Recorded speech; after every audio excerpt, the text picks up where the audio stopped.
નમસ્કાર વાલા વિદ્યાર્થી મિત્રો, સ્વાગત છે તમારું। આજે વાત કરીશું ધોરણ 9માં મિત્રો આપણી વાર્ષિક પરીક્ષા સંસ્કૃત વિષયનું જે એસવીએસ કક્ષાનું પેપર લેવામાં આવનાર છે તેનું પેપર 80 ગુણનું હશે। મિત્રો આપણે આ વિડીયોમાં મોસ્ટ આઈએમપી મોડલ પેપરનું સચોટ સોલ્યુશન જોઈએ। વિદ્યાર્થી મિત્રો, વિડીયોની શરૂઆત કરીએ તેના પહેલાં ખાસ ચેનલમાં નવા હોય તો ચેનલને પણ મિત્રો અવશ્ય સબસ્ક્રાઈબ કરી વિડીયોને લાઇક અને શેર કરવાનું ન ભૂલતા। મિત્રો ધોરણ 9 સંસ્કૃત વિષયની વાર્ષિક પરીક્ષા 80 ગુણનું પેપર 3 કલાકની અંદર આપણી શાળામાં પેપર પૂર્ણ કરવાનું છે। ત્યારે આપણે સૌપ્રથમ વિભાગ નંબર એની વાત કરીશું। અહીંયા તમને નીચે આપેલા સંસ્કૃત શબ્દોનો સાચા અર્થ સામે આપેલા વિકલ્પમાંથી શોધીને લખવાનું છે। જેમાં પહેલું છે તૃષા। તૃષા એટલે મિત્રો તરસ થાય। બીજું છે વૃષ્ટિ। વૃષ્ટિ એટલે મિત્રો વરસાદ। ત્રીજું પ્રાસાદ એટલે કે મહેલ। દ્વિરેફ એટલે ભમરો। એના પછી નીચે આપેલા સંસ્કૃત શબ્દોનું સમાનાર્થી શબ્દ આપેલા વિકલ્પમાંથી શોધીને લખવાનું છે। જેમાં પહેલું છે અગ્નિ। અગ્નિ એટલે મિત્રો આગ થાય। એના પછી નીચે આપેલા સંસ્કૃત શબ્દનો વિરોધી શબ્દ આપેલા વિકલ્પમાં શોધીને લખો। જેમાં છે વિરોધી શબ્દ દેવ। દેવાનું વિરોધી દાનવ થશે। એના પછી મિત્રો પુલ્લિંગ શબ્દ શોધીને લખવાનો છે સ્યુત। તો અહીંયા મિત્રો સ્યુત્ય તસ્ય અને જનની, તો તમારે અહીંયા જે પુલ્લિંગ શબ્દ છે એને શોધીને કોમેન્ટ બોક્સમાં આપવાનો છે। એના પછી મિત્રો છે ચાતક માતા અને ગ્રહણમ। તો અહીંયા ચાતક એ પુલ્લિંગ શબ્દ છે। તેવી રીતે નપુંસકલિંગ શબ્દ મિત્રો અહીંયા શોધવાના છે, જેની અંદર મિત્રો તમે જોઈ શકો છો પહેલું છે વ્રતમ, તો વ્રતમ થશે। અને અહીંયા કુલમ, તો આ નપુંસકલિંગ શબ્દ કહેવાય। સંધિ વિચ્છેદ મિત્રો કરવાની છે, સંધિ છોડવાની છે। તન્મે, તો તન્મેનું થશે તત્વતા મે। સંધિ જોડો અગ્નિમ વત્તા ઈડે ઈઠે એટલે કે અગ્નિ મીઠે। એના પછી જોઈશું નીચે આપેલા રૂપોમાંથી વર્તમાનકાળનું રૂપ શોધીને લખવાનું છે।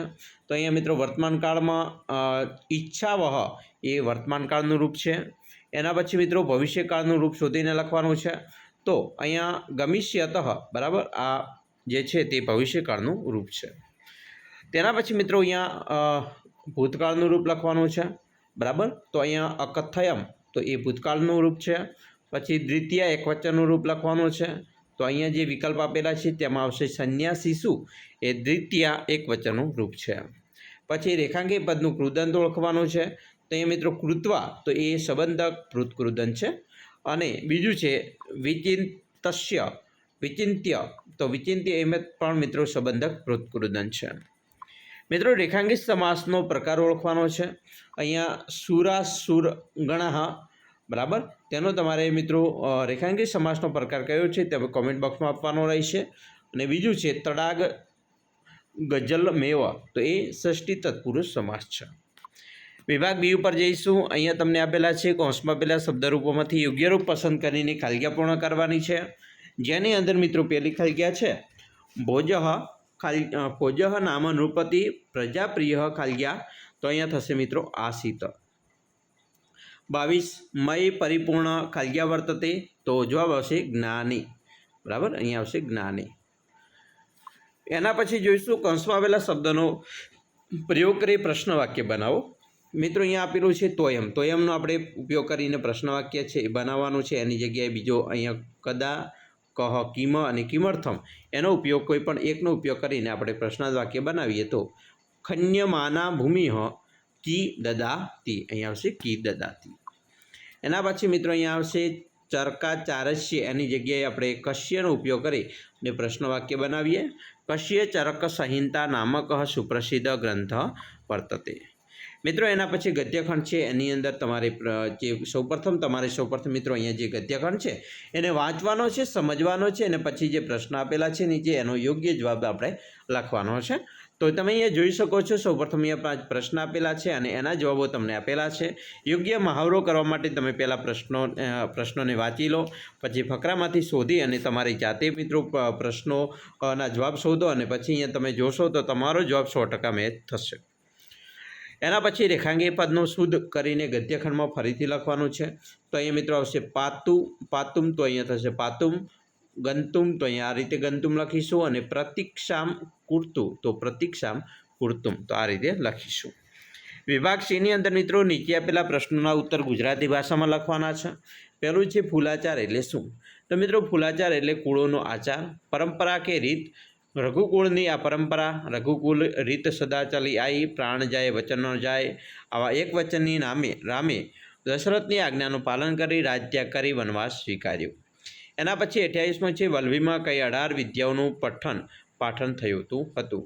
તો જવાબ આવશે વલ્લભી વિદ્યાપીઠમાં 18 વિદ્યાઓનું અધ્યાપન થતું હતું, જેમાં 4 વેદ, 6 વેદાંગો, ન્યાયશાસ્ત્ર, પુરાણ, મીમાંસા દર્શન, સ્મૃતિ ગ્રંથો, આયુર્વેદ, ધનુર્વેદ, સંગીતશાસ્ત્ર, અથર્વેદ અને 4 ઉપવેદો. પછી 29મો છે, શિકારીને જોઈને કાગડાને શું વિચાર્યું? તો મિત્રો, શિકારીને જોઈને કાગડાએ વિચાર્યું કે આજે સવારમાં અશુભના દર્શન થયા, મને ખબર નથી કે તેનાથી શું ન ઈચ્છેલું જોવા મળશે. અથવા મિત્રો બીજો પ્રશ્ન છે, સંન્યાસી કોને કોને રોકવાની ના પાડે છે? તો સંન્યાસી દ્વારપાળને આટલા લોકોને રાજપ્રસાદમાં પ્રવેશ કરતા રોકવાની ના પાડે છે. સંન્યાસીઓ પંડિતોને, વિદ્યાર્થી બ્રહ્મચારીઓને અને સ્ત્રીઓને અને કન્યાઓને રોકવાની ના પાડે છે. એના પછી મિત્રો નીચે આપેલા પ્રશ્નોનો ઉત્તર ગુજરાતી ભાષામાં લખવાના છે, જેમાં મિત્રો 30મો પ્રશ્ન છે, ભક્ત જેના શરણમાં જાય છે તે દેવ તત્વ કેવું છે? તો એનો જવાબ લખીશું કે ભક્ત જેના શરણમાં જાય છે તે દેવ તત્વ ભયજનક સંજોગોનું ભયરૂપ તત્વ છે, ભયાનક સંજોગોમાં ભયાનક છે, પ્રાણી માત્રની ગતિરૂપ છે, પવિત્ર વસ્તુઓમાં પાવન છે, ઉચ્ચ પદો ધરાવનારું એકમાત્ર નિયંત્રક છે, ઉત્તમમાં ઉત્તમ અને રક્ષકોમાં રક્ષક છે. એના પછી 31મો છે, મનુષ્યએ બગલા અને કાગડા પાસેથી શું શીખવું જોઈએ? તો જવાબ છે કે મનુષ્યએ બગલા પાસેથી સર્વ ઇન્દ્રિયોને નિયંત્રિત કરીને એકાગ્રચિત્તે કામ કરવાનું શીખવું જોઈએ, જ્યારે કાગડા પાસેથી મનુષ્યએ ગુપ્ત ગૃહસ્થ જીવન, ચતુરાઈ, યોગ્ય કાળે માળો બાંધવો, પ્રમાદ, બેદરકારીનો અભાવ અને આળસ ન કરવાનું શીખવું જોઈએ. એના અથવામાં બીજો પ્રશ્ન છે, 5 અક્ષય નિધિ ક્યાં ક્યાં છે? તો મિત્રો 5 અક્ષય નિધિમાં ચારિત્ર્ય, શૂરવીરતા, ઉદ્યમશીલતા, પંડિતાઈ અને સારા મિત્રો તે 5 અક્ષય નિધિ છે. મિત્રો આગળ જોઈશું નીચે આપેલા ગદ્યખંડ વાંચી તેની નીચે આપેલા પ્રશ્નોના ઉત્તર સંસ્કૃત ભાષામાં લખવાના છે. તો અહીંયા તમે જોઈ શકો છો સરસ મજાનો જે ફકરો આપેલો છે એ ગદ્યખંડ આપણે વાંચવાનો છે. પછી મિત્રો એને સમજી અને નીચેના પ્રશ્નો વાંચી આપણે યોગ્ય જવાબ અહીંયા આપેલા છે આ રીતે તમારે જવાબ પણ લખવાના રહેશે. વિભાગ ડીની વાત કરીશું તો નીચે આપેલા ગદ્યખંડનું માતૃભાષામાં અનુવાદ કરવાનું છે. અહીંયા તમને ગદ્યખંડ આપેલો છે, એનું માતૃભાષાની અંદર અનુવાદ કરીએ તો આ રીતે થશે. મહાત્મા ગાંધી મહોદય સ્વાતંત્ર્ય આંદોલન પ્રારંભ, એટલે કે મહાત્મા ગાંધી મહોદયે સ્વતંત્રતાનું આંદોલન શરૂ કર્યું. એના પછી મિત્રો છે, अस्यान्दोलनस्य निखिलोऽपि व्यवहारः प्रारम्भेषु दिवसेषु साबरमती આશ્રમે એવો પ્રચલિત. તો અહીંયા કહ્યું છે કે આંદોલનો બધા જ વ્યવહાર શરૂઆતના દિવસોમાં સાબરમતી આશ્રમમાં ચાલતો હતો. એકસ્મિન દિવસે સ્વામી સત્યદેવ આશ્રમ આગચ્છત, એક દિવસ સ્વામી સત્યદેવ આશ્રમમાં આવ્યા. સહ દેશસ્ય સ્વતંત્રાર્થ કાર્યતસ્ય ગાંધી મહોદયસ્ય કાર્યેણ અતીવ પ્રભાવિત પ્રસન્ન ચાસિત, એટલે કે તેઓ દેશની આઝાદી માટે કાર્યમગ્ન ગાંધી મહાશયના કાર્યથી ખૂબ પ્રભાવિત અને પ્રસન્ન હતા. મિત્રો એના પછી નીચે નાટ્યખંડો આપેલા છે, એનું માતૃભાષામાં અનુવાદ કરવાનું છે, જેમાં પહેલું છે સકારઃ ચારુદત્તમ પ્રતિ, એટલે કે ચારુદત્ત તરફ, પો અશરણ શરણમ પરિત્રાય સ્વ, એટલે કે જેનું કોઈ શરણ નથી તેવાના હે શરણરૂપ રક્ષા કરો. મિત્રો ચારુદત્ત કહે છે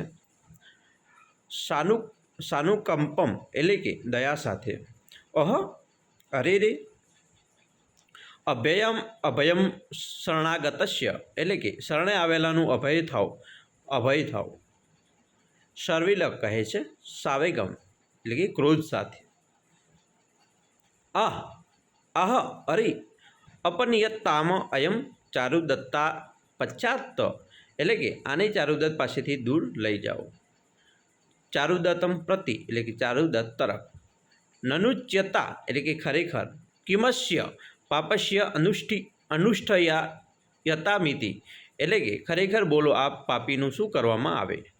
એવામાં કહે છે આકર્ષંતુ સુબદ્ધ વેનમ સ્વભિહ શંખાદતામ અધઃ સુલેવા તિષ્ઠિતામેશ પાટ્યંતા ક્રકચેન વા, એટલે કે આને મજબૂત રીતે બાંધીને ખેંચો, પછી કૂતરાઓથી એને ફાડી ખવડાવવામાં આવે અને સૂળી ઉપર ઊભો રાખવામાં આવે અથવા કરવત વડે વહેરાવી કાપી દેવામાં આવે. ચારુદત્ત કહે છે કિમહ યદ બ્રીવીમ તત ક્રિયતે, શું હું જે બોલું છું તે કરાય છે? સર્વિલક કોત્ર સંદેહ, એમાં શું સંશય છે? એના અથવામાં મિત્રો બરાબર અહીંયા સૈનિક અને રાજા વચ્ચે સંવાદ થયો છે, એનો પણ અનુવાદ આપેલું છે, એ પણ આપણે ખાસ તૈયાર કરી લઈશું. મોસ્ટ આઈએમપી છે. એના પછી મિત્રો પદ્યખંડ છે, એનું પણ માતૃભાષામાં અનુવાદ કરવાનું છે. પદ્યખંડ તમે જોઈ શકો છો. પહેલું છે ધ્રુમા સપુષ્પા સલિલમ સપદ્મમ, એટલે કે વૃક્ષો ફૂલોવાળા છે, પાણી કમળોવાળું છે.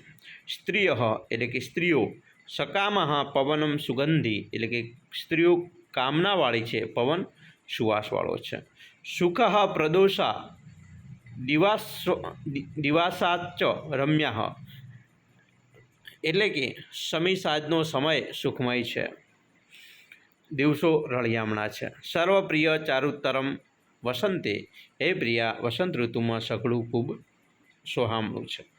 એના અથવામાં બીજો પણ તમે મિત્રો શ્લોક આપેલો છે, તેનો પણ ગુજરાતી અનુવાદ આ રીતે કરી શકો છો મિત્રો. એના પછી પદ્યખંડનો માતૃભાષામાં અનુવાદ કરવાનો છે, જેમાં કમ સંજધાનમ કૃષ્ણ કા શીતલ વાહિની ગંગા, કૃષ્ણ કોને હણ્યો શીતળ જળ વહેનારી ગંગા કઈ?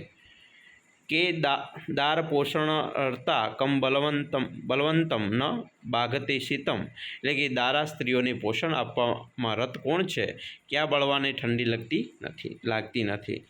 એના પછી મિત્રો વિભાગ ઈ છે, એની પણ તમારે શ્લોક પૂર્તિ અહીંયા છે, બરાબર. નાસ્તી જાતુ રીપવસ્ત થા, તો એ પણ તૈયાર કરી લેજો.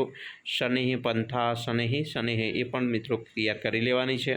પછી મિત્રો ગુજરાતી ભાષામાં વિવરણાત્મક નોંધ લખવાની છે, જેમાં નાલંદા. તો નાલંદા વિશે મિત્રો વિવરણાત્મક નોંધ આપણે આ રીતે લખી શકીએ કે મગધ રાજ્યમાં નાલંદા નામનું વિશ્વવિદ્યાલય હતું, જ્યાં અનેક રાજ્યમાંથી વિદ્યાર્થીઓ આવતા અને પોતાના રસ રુચિ પ્રમાણે અધ્યયન કરતા, જેમાં સંસ્કૃત, પ્રાકૃત શાસ્ત્રો અને વ્યવહાર કુશળતાના પાઠોનો અભ્યાસ પણ કરવામાં આવતો. એના પછી મિત્રો વલ્લભી નામકમ ઉપનગરમ, બરાબર. વલ્લભી નામનું ઉપનગર, એની વાત કરવાની છે, તો એમનું પણ વિવરણાત્મક નોંધ આ રીતે લખી શકાય કે ભાવનગરમાં વલ્લભી નામનું એક પર્વ છે. આ 5 ગુજરાત રાજ્યોના ભાવનગર શહેરનું નાનકડું ગામ છે, જે પ્રાચીન સમય વિદ્યાનું કેન્દ્ર હતું. અહીં પ્રાચીન સમયથી જ અધ્યાપન કરવામાં આવતું, જેમાં 4 વેદ, 6 વેદાંગો, પુરાણ, ન્યાયશાસ્ત્ર, મીમાંસા, દર્શન, સ્મૃતિ ગ્રંથો, આયુર્વેદ, ધનુર્વેદ જેવા ગ્રંથો પણ ભણવામાં આવતા. એવું પણ કહેવાય છે કે ઈસવીસનની 4થી સદીમાં 2 બૌદ્ધ આચાર્ય સ્થિરમતી અને ગુણમતી તથા જૈન આચાર્ય શ્રી મલ્લવાદી સૂરી અહીં વિદ્યાભ્યાસ કરતા. આમ આ પર્વ ગુજરાતના શ્રેષ્ઠ વિદ્યાસ્થાનોમાં એક હતું. એના અથવામાં બીજો પ્રશ્ન છે મિત્રો લઘુપત્તન કાગડો, તો એના વિશે પણ મિત્રો સરસ મજાનું જે નારાયણ પંડિત દ્વારા તેઓ હિતોપદેશમાં વાર્તા લખેલી છે, એનો વિશે તમે સમજૂતી વિવરણાત્મક નોંધ લખી શકો છો. એના પછી મિત્રો 2 અર્થ વિસ્તાર આપેલા છે, તેમાં કોઈ પણ એક અર્થ વિસ્તાર તમારી રીતે જાતે તૈયાર કરી લેવાનો રહેશે. આમ તો બંને મિત્રો એકવાર વાંચી અને સમજી લેવાના છે, એટલે આપણી પરીક્ષામાં કોઈ પણ એક પૂછી શકે તો તે સરસ મજાનો આપણે લખી શકીએ. તો વિદ્યાર્થી મિત્રો આવી રીતે તમે તમારું પેપર છે યોગ્ય રીતે લખી શકો છો. અમે આશા રાખીએ છીએ તમને આપણા વિડીયો ખૂબ જ ઉપયોગી નીવડશે. અને મિત્રો ખાસ વિડીયો ગમે હોય તો લાઇક, શેર અને સબસ્ક્રાઈબ કરવાનું પણ ન ભૂલતા.